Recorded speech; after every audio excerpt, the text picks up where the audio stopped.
"You'll be sitting at table 12 with the school district staff," the wedding coordinator said, not even looking up from her clipboard. My daughter-in-law, Patty, smiled that cold smile of hers. "We can't have the education crowd mixing with the legal professionals. It would be awkward. My name is George Thompson, I'm 55 years old, and I just heard my son's wife tell me I wasn't good enough to sit with my own family." I stood there in my best suit, the navy one my late wife Maggie had picked out for me before the cancer took her 3 years ago. The price tag was still in my head, $180 at Sears, marked down from $240. Maggie had insisted I get something nice for special occasions. "You never know when you'll need to look important," she'd said. Well, here I was at the most important day of my son's life, and apparently I still didn't look important enough. 32 years of teaching high school English at Lincoln High. Started when I was 23, fresh out of college with student loans up to my eyeballs. Put in my time, helped kids get into college, stayed late for tutoring, spent my own money on books when the budget got cut. My pension comes out to $2,800 a month now. Not rich, but I get by, Tim. My boy just looked down at his shoes. Not a word, not even a glance my way. This was the kid I'd raised alone after Maggie died. The one I'd worked double shifts tutoring just to pay for his law school, $45 an hour, evenings and weekends. Made an extra $800 some months, which doesn't sound like much until you're trying to stretch a teacher's salary. The Riverside Country Club was something else. Marble floors, crystal chandeliers, the whole works. Membership probably cost more than I made in 2 years. Patty's people were everywhere, lawyers in $2,000 suits, judges, partners from her daddy's firm. Coleman and Associates had been around for 40 years, made their money on corporate law, real estate deals, the kind of stuff that paid serious money. The Coleman family had everything I apparently didn't bring to the table. Her dad, Rick Coleman, drove a Mercedes S-Class. Her mom, Sue, wore jewelry that sparkled from across the room. Patty herself had that confidence that comes from never worrying about money. Never having to check your bank account before buying groceries. Table 12 sat way in the back near the kitchen doors. I could count the tables between me and where Tim would be standing, 14 tables. Maybe 120 people between me and my own son's wedding ceremony. The good tables, numbers 1 through 8, were reserved for Coleman family and their important friends. Tables 9 and 10 held business associates. Table 11 had extended family from out of town. And table 12, that's where they stuck the school people. I recognized Mrs. Henderson from the district office, a couple of principals I'd worked with over the years. Good people, but clearly not Coleman level important. From my seat, I could hear the catering staff rushing around behind the swinging doors, plates clinking, someone calling out orders. The smell of prime rib and roasted vegetables drifted out every time the doors opened. The whole setup reminded me of those old movies, where the servants eat in the kitchen, while the fancy folks dine in the main hall. I just settled into my chair, trying not to think about how Maggie would have handled this situation, when someone pulled out the seat next to me. "Mind if I join you? Looks like they've got us back here with the real people." I turned and nearly dropped my water glass. Charles Foster, Charlie. I hadn't seen him in almost 30 years, but those blue eyes were unmistakable. A little grayer around the temples now, wearing a suit that probably cost more than my car, but still the same guy I used to tutor back when we were both trying to make something of ourselves. "Charlie, what the hell are you doing here?" He grinned and straightened his tie.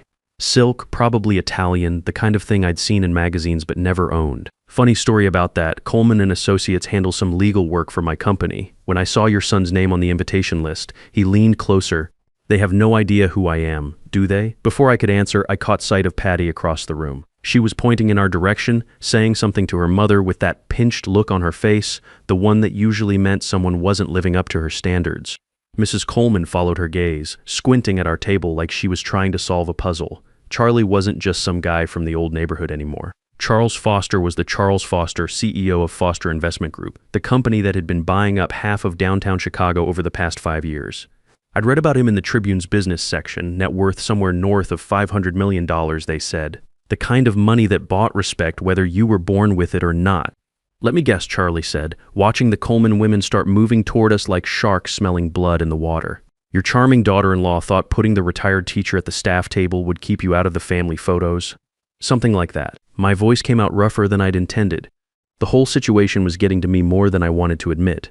Charlie's expression hardened a bit. "You know, George, I've been in a lot of boardrooms, met a lot of powerful people. Most of them wouldn't cross the street to help a stranger. But I remember a guy who stayed after school 3 nights a week, for free, to help some punk kid understand Shakespeare that hit me harder than I expected. You were a good student, Charlie, just needed someone to believe in you. More than that, you bought me books when my family couldn't afford them. Drove me to college interviews when my dad's car broke down. Hell, you probably spent $500 of your own money on me that year. $500 was a lot of money back then. Hell, it was a lot of money now. But seeing Charlie succeed, watching him build something from nothing that was worth every penny I'd spent. Patty reached us first, her wedding dress making that swishing sound against the chairs. Up close, you could see the calculation in her eyes, trying to figure out who Charlie was and how much damage control she needed to do. Her dress probably cost $8,000, maybe more. Everything about the Coleman family screamed money, the kind that opened doors and bought silence. "I don't believe we've met," she said to Charlie, extending her hand with that practiced smile she'd learned in law school. "I'm Patty Coleman Thompson." Charlie stood slowly, every inch the businessman. When he wanted to, the guy could command a room just by existing. Charles Foster. I was just telling George here how nice it is to see him again after all these years. The name hit her like a slap. I watched Patty's smile flicker and die. Her hand stayed frozen in the air for a second too long. Behind her, Mrs. Coleman had gone pale as her pearls. "Foster?" Patty's voice cracked slightly. "As in Foster Investment Group, that's right." Charlie settled back into his chair like he owned the place, which considering his company's real estate portfolio, he might as well have. "George, here's an old friend. We go way back." I found myself sitting straighter for the first time all day. Charlie used to come by after school when he was having trouble with Hamlet. Smart kid, just needed someone who gave a damn. More than that, Charlie said, his voice carrying across the nearby tables. Other guests were starting to turn around, trying to figure out why one of Chicago's most powerful businessmen was sitting at the teacher's table. "George tutored me for free when my family couldn't afford it, stayed late, came in on weekends. My old man was working 2 jobs. My mom was cleaning houses. We had maybe $200 left over each month after rent and groceries." I remembered Charlie's family. His dad worked construction and drove a delivery truck on weekends. His mom took in laundry and cleaned offices at night. Good people, but they didn't have 2 nickels to rub together. Charlie wore the same 3 shirts to school all year, rotated his 1 pair of decent jeans. "I wouldn't be where I am today without him," Charlie continued loud enough for half the room to hear. "George spent his grocery money to buy me books because he knew I couldn't afford them. That's the kind of man who shapes lives, who builds communities." The silence around us was getting uncomfortable. I could see judges and lawyers at the good tables straining to hear every word, probably wondering how they'd missed the connection between the retired teacher and one of the most influential men in Chicago. Charlie pulled out his phone. "The latest iPhone, probably $1,200. You know what, George? I think we should catch up properly. Are you free Monday morning? I've got a business proposition for you." I blinked. "A proposition?" "I'm funding a new education initiative. $50 million over 5 years to help kids from working-class families get into college. Need someone with real classroom experience to run it? Someone who understands what these kids go through." His smile turned genuine. "Starting salary $8,400 a month, plus benefits and travel allowances. Interested? $8,400 a month. 3 times my pension. More money than I'd ever made teaching, even with the tutoring income." The room had gone completely quiet. Even the catering staff had stopped clattering around in the kitchen. Tim appeared at our table like a ghost, his face flushed red. "Dad, we didn't know you'd be here, Mr. Foster." Charlie smiled, but it was cold around the edges. "Your father and I are old friends, Tim. Though I have to say, I'm surprised to see him sitting back here with the service staff. In my experience, family usually sits together." Tim's mouth opened and closed. I could see him calculating, trying to figure out how to fix this mess without making it worse. Patty grabbed his arm, her nails digging into his sleeve hard enough to leave marks. "There was a seating mix-up," she said quickly, her lawyer training kicking in. "Of course George should be with the family." "Funny thing about mix-ups," Charlie said, standing again. The man was 6'2", and when he wanted to intimidate someone, he knew how to use it. They usually reveal what people really think. He looked around the room, his voice carrying to every corner. "I remember when George spent his lunch money to buy me a copy of The Great Gatsby because mine got stolen from my locker. $35 he couldn't afford, but he knew I needed that book for my college application essay." A murmur went through the crowd. The story was spreading from table to table like wildfire. I could see people whispering, cell phones coming out. This was going to be all over social media before the ceremony even started. Rick Coleman pushed through the crowd, his face tight with panic. "Mr. Foster, perhaps we should discuss this privately." "Privately?" Charlie's eyebrows went up. "Rick, you and I need to talk about a lot of things. Your firm's lease on the Michigan Avenue building, for instance. Comes up for renewal next month, doesn't it?" I watched the color drain from Rick's face. Foster Investment Group owned half the commercial real estate in downtown Chicago. If they wanted Coleman and Associates out, the firm would be scrambling to find new office space in a market where Charlie controlled most of the premium locations. Now see here, Rick started, but Charlie held up a hand. No, Rick, you see, your family just told one of the finest men I've ever known that he wasn't good enough to sit with his own son at his own son's wedding. A man who changed my life, who probably changed hundreds of kids' lives over 32 years of teaching. The crowd was eating this up. I could see phones recording, people posting to Facebook and Instagram in real time. This was going to follow the Coleman family forever. Charlie turned back to me. George, what do you say we get some fresh air? Let the happy couple enjoy their reception. I stood up feeling lighter than I had in years. Sounds good to me, Charlie. As we walked toward the exit, I heard Patty hiss at Tim. Do something. Your father is ruining everything. But for the first time in 3 years, my son found his backbone. No, Patty. We already ruined it ourselves outside. Charlie and I found a quiet spot by the fountain. The evening air felt good after the stuffiness inside. The fountain was one of those fancy jobs with 3 tiers, probably cost $20,000 to install. Water trickled down from level to level, making a peaceful sound that almost blocked out the music drifting from the reception. So, Charlie said, loosening his tie. How have you really been, George? I thought about it. The lonely dinners for one, the empty house that felt too big without Maggie's laughter filling it. The phone calls from Tim that came exactly every 2 weeks, like he'd set a reminder on his calendar. Getting by. Missing Maggie every day, but getting by. Charlie nodded. I lost Sarah 2 years ago. Heart attack. Came out of nowhere. She was only 52, never had health problems. One day she was planning our anniversary trip to Ireland. Next day she was gone. We stood there for a while, 2 guys who'd survived loss and come out different on the other side. The fountain kept bubbling, and I could hear laughter from inside the country club. Rich people celebrating, probably already forgetting about the drama at table 12. The job offer, I said finally. Are you serious about that? Dead serious. I've been looking for someone to head up the Foster Foundation's education programs for 6 months. Someone who gives a damn about kids from working families, who knows what it's like to stretch a dollar and still make miracles happen. He looked at me sideways. Know anybody like that? I laughed for the first time all day. I might know a guy, good, because I also know someone who could use a fresh start. Charlie grinned. What do you think about Italy? We're opening a sister program in Tuscany. Someone needs to oversee the transition, maybe spend 3 months a year over there. Italy. Maggie had always wanted to see Italy. We'd saved up for our 25th anniversary, had $30,200 put away for flights and hotels. But the cancer treatments ate through our savings faster than we could replace it. Insurance covered most of the big stuff, but copays and prescriptions added up quick. By the end, we were $18,000 in debt just keeping her comfortable. Charlie, I don't know what to say. Say yes. Say you're ready to stop letting other people decide what you're worth. Before I could answer, footsteps crunched on the gravel behind us. Tim approached slowly, his tie-loose jacket hanging open. He looked older than his 28 years, like the weight of what just happened was finally hitting him. Dad, can we talk? Charlie squeezed my shoulder. I'll be inside working out some business details with the Coleman family. Take your time. Tim waited until Charlie was gone, then sat heavily on the fountain's edge. I really screwed up, didn't I? I sat next to him, the way I used to when he was little and needed help with homework. What do you think? I think I forgot who raised me. I think I let Patty convince me that where we came from was something to be ashamed of. His voice cracked. I think I dishonored Mom's memory and threw away everything you taught me. That got to me more than I expected. This was my boy, the one who used to help me grade papers after dinner, who'd sit at the kitchen table doing homework while I planned lessons. Somewhere along the way to law school and fancy law firms, he'd lost track of what mattered. Tim, your mother and I didn't work 2 jobs and eat mac and cheese 4 nights a week so you could be ashamed of us. We did it so you could have opportunities we never had. He nodded, wiping his eyes with his sleeve. Patty's family made success sound like it meant leaving everything behind. New money, new friends, new values. Success means taking the best of your past and building something good on top of it. I put my hand on his shoulder.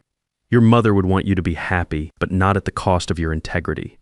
I remember the first day I brought Patty home. You made that pot roast Mom used to make, spent all afternoon cooking. Patty barely touched it, kept checking her phone. Later she said our house smelled like poor people food. I remembered that dinner, spent $45 on groceries I couldn't really afford, wanted to make a good impression. Patty had sat there like she was afraid she'd catch something from our secondhand furniture. Why didn't you tell me how she really felt? Tim shrugged. I thought I could change her mind. Thought if I worked hard enough, made enough money, proved I belonged in her world, she'd come to appreciate where I came from. And did she? No, she just got better at hiding it. He looked back toward the country club. Until today. Today she couldn't hide it anymore. We sat there as the sun finished setting over Lake Michigan, father and son trying to find our way back to each other across 3 years of polite distance and awkward conversations. Dad, when you decide about Mr. Foster's offer, can we talk about it? Really talk, like we used to? I looked at my son, lawyer, husband, man trying to remember who he used to be before he got caught up in impressing people who would never really accept him. I'd like that, Tim. Inside the country club, I could see people moving around, the reception winding down. Probably lots of uncomfortable conversations happening at the Coleman family tables right about now. What happens next? Tim asked. I don't know. But whatever it is, we'll figure it out together. For the first time in 3 years, that felt like the truth. Charlie eventually found us and handed me a thick envelope. Contract details, he said simply. Look it over when you get home. No pressure, but I think you'll find the terms more than fair. I opened it briefly. The salary figure jumped out at me, minus $8,400 a month, plus health insurance, dental, vision, and a $15,000 annual travel allowance. There were housing stipends for the Italy program, education budgets for materials, even a car allowance. At the bottom, a handwritten note. For the teacher who never stopped believing in lost causes, thanks for everything. CF Charlie, this is incredible. Just think about it, he said. And George? Some people spend their whole lives looking for respect. You earned yours a long time ago, time you started collecting. As we walked back toward the parking lot, Tim fell into step beside me. The reception was breaking up, guests heading to their cars. I could see the Coleman family huddled together near the valet stand, probably trying to figure out how to do damage control. Dad? Tim stopped me before we reached my car. When you make your decision about Mr. Foster's offer, can we talk first? I mean, really talk. Not those awkward phone calls we've been doing. I looked at my son, lawyer, husband, man trying to find his way back to the person I'd raised. I'd like that, Tim. Maybe next Sunday? Come over. I'll make that chili you used to love. For the first time in months, Tim smiled like he meant it. Yeah, I'd really like that. The valet brought my old Ford around, same car I'd driven to parent conferences and late-night calls from students who needed help. It looked pretty humble next to all the Mercedes and BMWs, but it had served me well. Still only had 87,000 miles on it after 8 years. Charlie's Bentley pulled up behind my Ford. Must have cost $200,000, maybe more. George, he called through his window. One more thing. Coleman and Associates? Their lease comes up for renewal in 6 weeks. Current rent is $18,000 a month for their floor. I'm thinking the new rate should be $32,000 with some interesting clauses about professional conduct standards. I smiled. Business is business, right? Exactly. Oh, and George, pack a bag next month. I want to show you the Italy program in person before you make your final decision. First-class tickets, 5-star hotel, the works, you've earned it.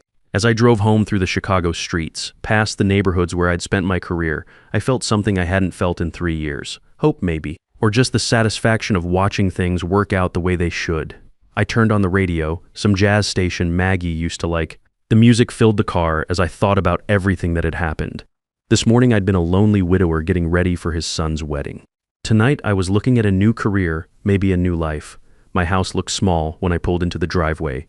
2-bedroom ranch, 1,200 square feet, built in 1967. Knitted paint, new gutters, probably a new roof within 5 years, but it was mine, paid off after 30 years of mortgage payments. Maggie's roses were still blooming by the front porch, the ones she'd planted the year before she got sick. Inside, I poured myself a whiskey, the good stuff Maggie had bought me for my 50th birthday. Jameson Irish, $45 a bottle. I'd been saving it for special occasions that never seemed to come. Tonight felt special enough. I sat down at the kitchen table and spread out Charlie's contract. The Italy program was impressive, working with local universities to create exchange opportunities for American kids from working-class families. Kids like Charlie had been like most of my students over the years. 3 months in Tuscany each summer, helping coordinate the program, maybe doing some teaching. The base salary alone was more than I'd ever dreamed of making. Add in the benefits, the travel allowances, the housing stipends, and I'd be making close to $120,000 a year, enough to fix up the house, maybe travel a little, enough to help Tim if he needed it, though something told me he was going to be just fine. My phone buzzed. A text from Tim. Dad, Patty wants to apologize. Really apologize, not the lawyer kind. Maybe we could all have dinner this week. I thought about it for a minute, then typed back Sunday chili first, just us.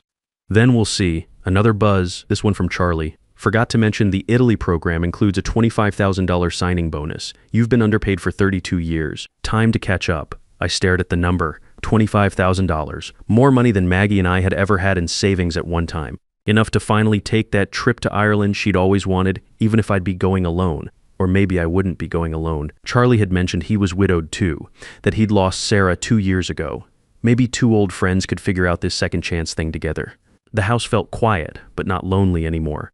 Outside, a car drove by, probably someone heading home from a Saturday night out. Normal people living normal lives, not knowing that sometimes everything can change in a single conversation. I raised my glass toward Maggie's photo on the mantel.